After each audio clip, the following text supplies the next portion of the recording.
Good morning बच्चों। इससे पहले जो है हम ब्रेवियस जालक पढ़े थे, जिसमें जो हम ब्रेवियस जालकों के प्रकार को भी पढ़े थे कि जिसमें पहला जो था सरल या अधीय जालक था, दूसरा जो अंतः केंद्रीय जालक था, तीसरा जो अंत्य केंद्रीय जालक था और चौथा जो है फलक केंद्रीय जालक था। अब हम पहले भी बताए थे कि ब्रेवियस नामक साइंटिस्ट जो थे, इन्होंने जो है क्रिस्टल के एकक कोशिका के जो है 14 ज्यामिति को बताए थे। उसी जो है हम 14 प्रकार के ब्रेवियस जालकों के एकक कोशिका को पढ़ेंगे, जिसमें पहला जो है हमारा है 3 घनीय जालकों की एकक कोशिकाएं। अब 3 घनीय जालकों की एकक कोशिकाएं देखें अगर, तो इसमें जो है तीन प्रकार का होता है। पहला जो है आध अथवा सरल जालक, दूसरा अंतः केंद्रीय जालक और तीसरा जो है फलक केंद्रीय जालक। घनीय जालकों की जो है कोशिकाएं में हम आपको यही बताए थे कि घनीय जालकों की कोशिकाएं जो होती है, इसकी दूरी जो है A = B = C होती है। यानी यह दूरी A है, फिर यह जो है B है और यह जो है C है। तो तीनों की दूरी जो है क्या होती है, इक्वल होती है। और इसके बाद हम बताए थे कि इसमें जो है अल्फा,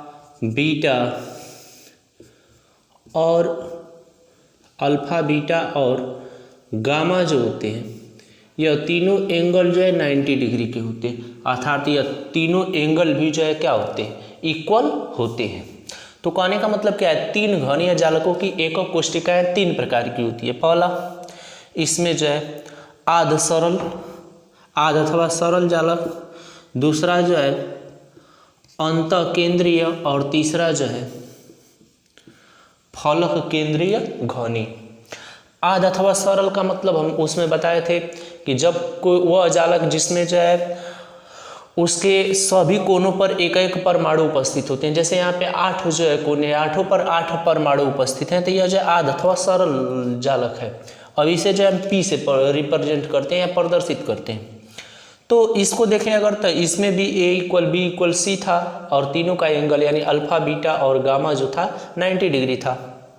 अंतः केंद्रीय जालक में हम बताए थे कि यानी वह जालक जिसमें 8 कोनों के अतिरिक्त बीच में भी जो है क्या होता है, एकक कोशिका होती है, तो उसे अंतः केंद्रीय जालक कहते हैं। अब इसमें अगर देखें तो इसमें भी यह भी जो है A, B और C इक्वल होता है और अल्फा, बीटा और गामा तीनों एंगल भी जो है क्या होते हैं, इक्वल होते हैं। और इसे जो हम किससे प्रदर्शित करते हैं, I से प्रदर्शित करते हैं।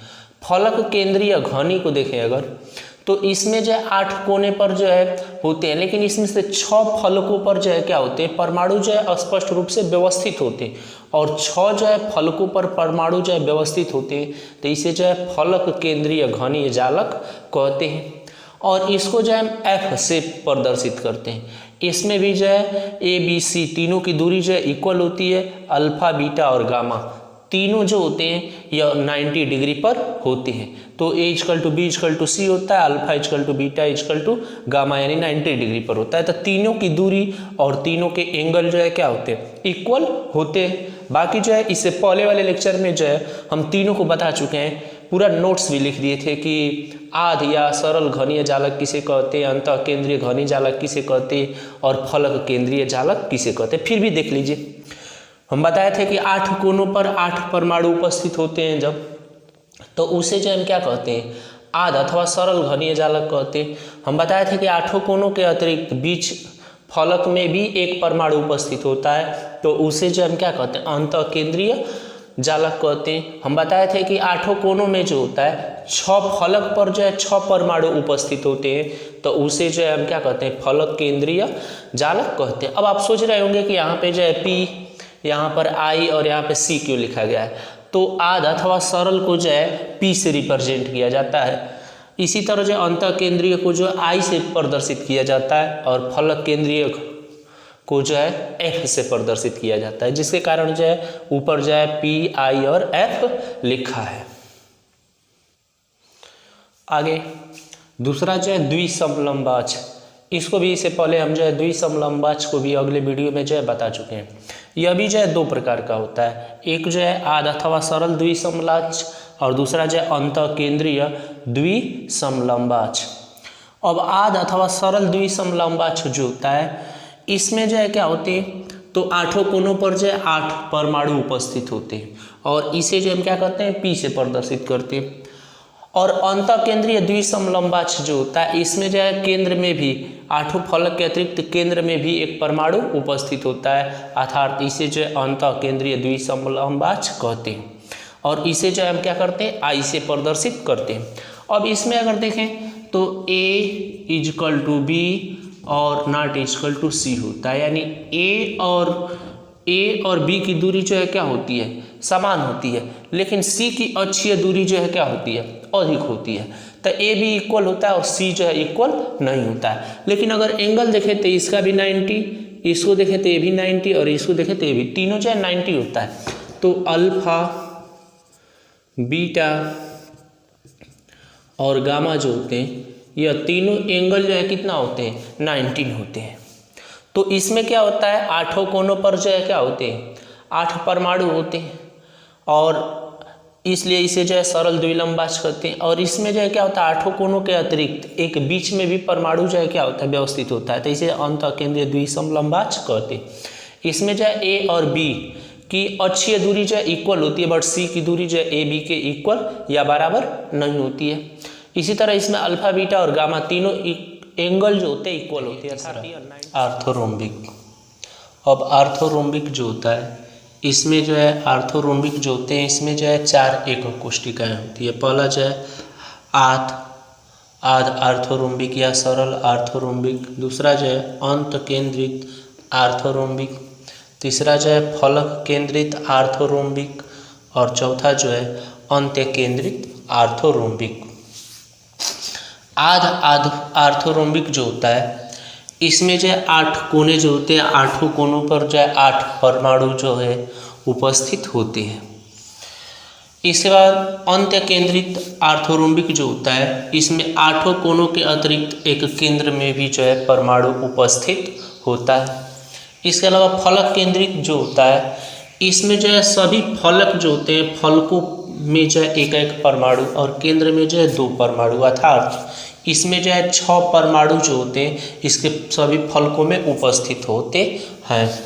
इसके अलावा अंत्य केंद्रित आर्थोरोम्बिक जो होता है, अंत्य केंद्रित आर्थोरोम्बिक में जो होता है, इसमें जो है सभी फलक के अतिरिक्त जो होते हैं इसके अंत्य, यानी एक इस तरफ फलक में और एक इस तरफ फलक में जो है 2 परमाणु, और यानी 8 कोनों पर जो है 8 परमाणु और 8 कोनों पर 8 परमाणु के अतिरिक्त जो होता है, इसमें 2 परमाणु जो है दोनों अंत्य फलक पर जो है उपस्थित होते हैं। अब आर्थोरोम्बिक में अगर देखें हम, तो इसमें जो होता है अक्षीय दूरी जो होती है A = B = C नहीं होती है, अर्थात तीनों की दूरी जो है A, B और C की दूरी जो है इक्वल नहीं होती है, चाहे आध आर्थोरोम्बिक हो या अंत केंद्रित आर्थोरोम्बिक हो या फलक केंद्रित आर्थोरोम्बिक हो या अंत्य केंद्रित आर्थोरोम्बिक। किसी भी आर्थोरोम्बिक में A, B और C जो होता है इसकी दूरी इक्वल नहीं होती है। लेकिन अगर इसके अक्षीय कोण को देखें या एंगल को देखें, तो इसमें जो है अल्फा = बीटा = गामा, यानी तीनों जो होते हैं एंगल जो है इक्वल होते हैं, अर्थात तीनों जो होते हैं या 90 डिग्री पर होते हैं। इसको देखेंगे 90 पर है, इसको देखेंगे ये भी 90 पर है और इसको देखेंगे तो ये भी 90 पर, तो तीनों जो है कितने पर होते हैं, 90 डिग्री पर उपस्थित होते हैं।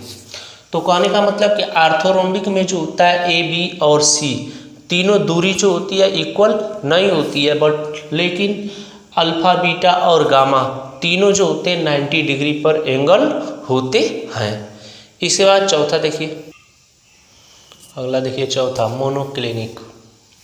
अब मोनोक्लिनिक को अगर देखें हम, तो मोनोक्लिनिक में जो होते हैं 2 एकक कोष्टिका होती है, एक जो है सरल मोनोक्लिनिक और दूसरा जो है अंत्य केंद्रित मोनोक्लिनिक। सरल मोनोक्लिनिक में अगर देखें तो इसके भी 8 कोनों पर जो है 8 परमाणु उपस्थित होते हैं, और अंत्य केंद्रित मोनोक्लिनिक को देखें तो 8 कोनों के अतिरिक्त जो है एक नीचे और एक ऊपर के तरफ फलक में जो है एक परमाणु दोनों फलक में जो है उपस्थित होते हैं।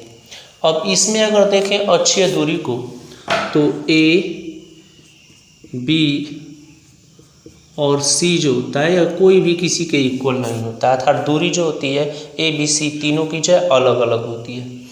और अक्षीय कोण को अगर देखें तो अक्षीय कोण जो होता है इसमें अल्फा और गामा जो होते हैं 90 डिग्री होते हैं, और बीटा जो होता है यह जो होता है 120 डिग्री पर होता है। तो अक्षीय दूरी ए बी सी तीनों जो इक्वल नहीं होती है, लेकिन अक्षीय कोण को अगर देखें तो अल्फा और गामा जो है 90 डिग्री पर होते हैं, और बीटा जो होता है यह 120 डिग्री पर होता है। तो अल्फा और गामा 90 पर है और बीटा जो होता है 120 से थोड़ा कम होता है, और 19 से जो है क्या होता है अलग होता है, किसमें मोनोक्लिनिक में। तो अल्फा और गामा 90 पर और बीटा जो है 120 से कम होता है। अगला देखिए 5वां त्रिंताक्ष।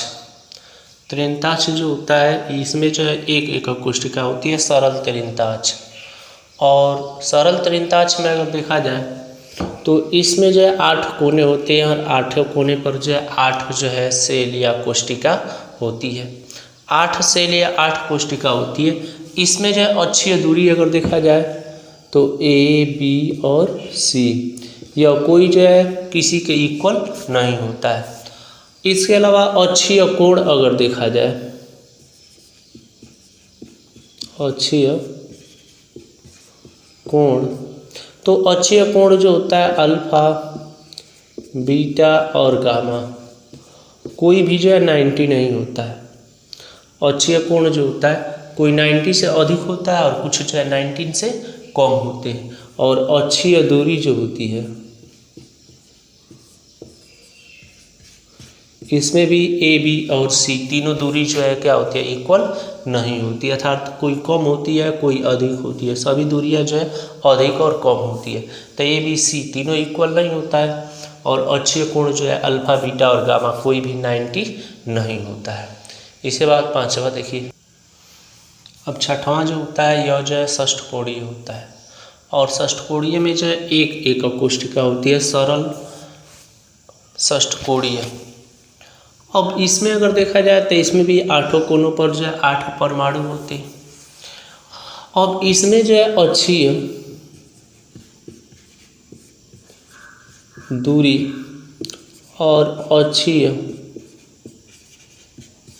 कोण को देखा जाए तो अक्षीय दूरी और अक्षीय कोण में जो है ए बी इक्वल होता है और सी जो है नहीं इक्वल होता है, अर्थात ए और बी की दूरी इक्वल होती है और सी की दूरी जो है अधिक होती है। इसी तरह अगर एंगल को देखा जाए इसमें अल्फा बीटा और गामा, तो अल्फा बीटा और गामा में देखा जाए तो अल्फा बीटा जो होते हैं इसमें जो है 90 डिग्री पर होते हैं, यानी यह जो है अल्फा हो गया और इसके बाद यह जो है बीटा हो गया, दोनों 90 पर होता है। लेकिन गामा को अगर देखा जाए तो यह जो है 120 डिग्री पर होता है, अर्थात यहाँ से लेंगे अगर तो 120 डिग्री पर होता है। तो अक्षीय दूरी ए बी जो है इक्वल होती है और सी जो है क्या होता है इक्वल नहीं होता है। इसी तरह अक्षीय कोण को देखा जाए तो ए अल्फा और बीटा इक्वल होता है, यानी 90 पर होता है, और गामा जो होता है यह जो है 120 डिग्री पर होता है। लास्ट जो है इसमें त्रिकोणीय या समताक्ष होता है। अब इसमें देखा जाए तो केवल जो है एक एकक कोष्ठिका होती है सरल त्रिकोणीय या सरल त्रिसमताक्ष। अब इसको देखा जाए अगर तो इसमें जो है 8 कोने जो होते हैं, 8 कोनों पर 8 जो है परमाणु उपस्थित होते हैं। 8 कोनों पर 8 परमाणु उपस्थित होते हैं। अब इसमें जो है देखा जाए अगर अक्षीय दूरी और अक्षीय कोण को, तो अक्षीय दूरी जो होती है अक्षीय दूरी को देखा जाए तो ए बी सी बी और सी तीनों जो है इक्वल होती है, यानी ए के इक्वल बी, बी के इक्वल सी होता है। लेकिन अक्षीय कोण को अगर देखा जाए तो अल्फा बीटा और गामा तो इसमें जो है अल्फ़ा बीटा जो है इक्वल होते हैं, बट गामा जो है इक्वल नहीं होता है। अल्फ़ा बीटा जो है 90 पर होते हैं और गामा जो है 19 से अधिक होता है। तो कहने का मतलब कि अक्षीय दूरी जो है ए बी सी इक्वल हो रही है और अक्षीय कोण जो होता है अल्फ़ा बीटा इक्वल होता है और गामा जो इक्वल नहीं होता है। तो कहने का मतलब कि अल्फ़ा बीटा 90 होता है और गामा जो होता है 19 से अधिक होता है। यानी इसको देखेंगे तो यह जो है 19 से अधिक हो जाता है और 120 से कम हो जाता है। तो अक्षीय कोण जो है अल्फ़ा बीटा 90 होता है और गामा जो है 90 नहीं होता है। अक्षीय दूरी जो है ए बी और सी जो होती है यह इक्वल होती है। इसमें हमको जानना क्या था, 14 प्रकार के जो होते हैं वेवरस जालकों में जो है एकक कोष्ठिका की संरचना में हमको देखना क्या था, दो चीज़। एक जो है अक्षीय दूरी और दूसरा जो है अक्षीय कोण। अक्षीय दूरी जो है यानी ए बी और सी और अक्षीय कोण जो है अल्फ़ा बीटा और गामा। बाकी जो है चार, इससे पहले वाले लेक्चर में हम चारों प्रकार पढ़े थे कि सरल का मतलब क्या होता है, अंत का मतलब क्या होता है, अंत्य का मतलब क्या होता है और फलक का मतलब क्या होता है। यही चार जो होता है 7 प्रकार के कोष्ठिका से जो है 14 प्रकार के वेवरस जालक का निर्माण करते हैं। उसी में बस हमको अक्षीय दूरी और अक्षीय कोण जानना था, जिसमें हम 14 जालकों का जो है अक्षीय दूरी और अक्षीय कोण बता दिए कि किसमें जो है किसका अक्षीय दूरी और अक्षीय कोण इक्वल होता है और किसका जो है इक्वल नहीं होता है। आगे जो है अगले लेक्चर में पढ़ेंगे हम।